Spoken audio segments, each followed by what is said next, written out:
It was down in the lower part of the valley where the water was running, and there were fences built around and some deeper troughs with the little gates that could be opened and shut, and the concrete bottoms where the animals had to go along.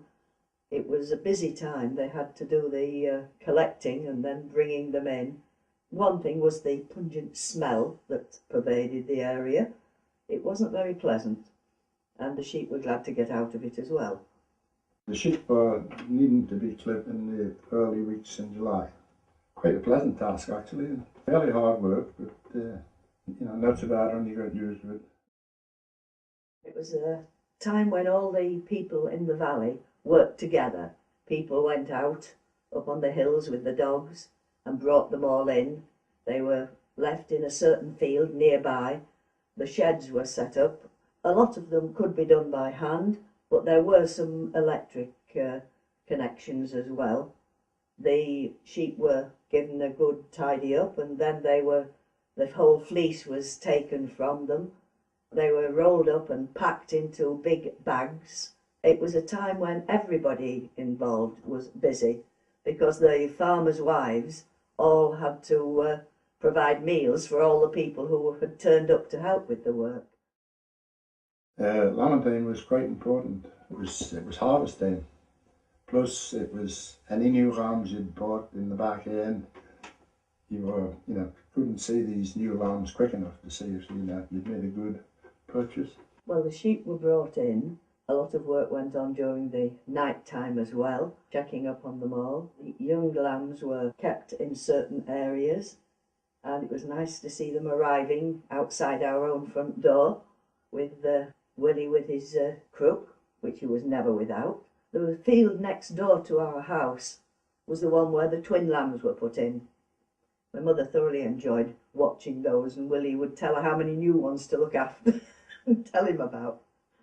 A lot of the time, Dad would milk the cows sort of in the winter when he wasn't so busy, but then when it came to lambing time, the men didn't have time to do that sort of thing. So Mum had to milk sort of night and morning, and she would feed dogs and probably feed lambs as well that were brought in, and do that. So and then of course she had an extra man to feed with the lambing man, and the men seemed to eat more in lambing time as well. When you're looking at your sheep, you're looking for something that you don't want to find, such as lying on their backs, caught in a fence, stuck in a wet drain or whatever, and various other little bits and pieces which sheep have a nasty habit of doing, and sore feet.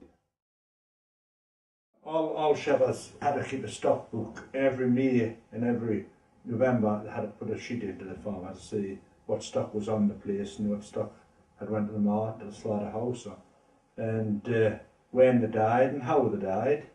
It's some interesting things how they died, but which other clap and on your back or drowned or something like that. It's very interesting. In the early days when Dad was shepherd at Akeld, they had pedigree suffix, and every opportunity to get good breeding stock in was taken, and often went to dispersal sales, and it was held mostly by John Swan, St Boswell's auction mart. Cheviot gatherings were actually, how I came and found out about it was my father used to tell me many years ago, when all the shepherds around about Cheviot, sometimes their sheep used to be mixed up and they wanted to find out whose sheep belonged to who, and they used to mark them with something called keel, which was blue, red, different colours. But the sheep sometimes got a little bit weather beaten and it wasn't always easy to identify them. So they devised a system where they would go up onto the top of Cheviot at a certain time each year and go up and sort out the sheep, which sheep belonged to which shepherd, and then they would take them away again. I don't think that in reality happened. I think what happened was they went up to the top of Cheviot and they had quite a little bit of liquid refreshment up there, and after a few hours I think the sheep themselves found their own way home. Whether or not they went the right place or not, I don't know, but it became a ritual. And there is a plaque up on the top of Cheviot, which has been moved recently because of the bogginess up there, and it identifies the Cheviot gathering.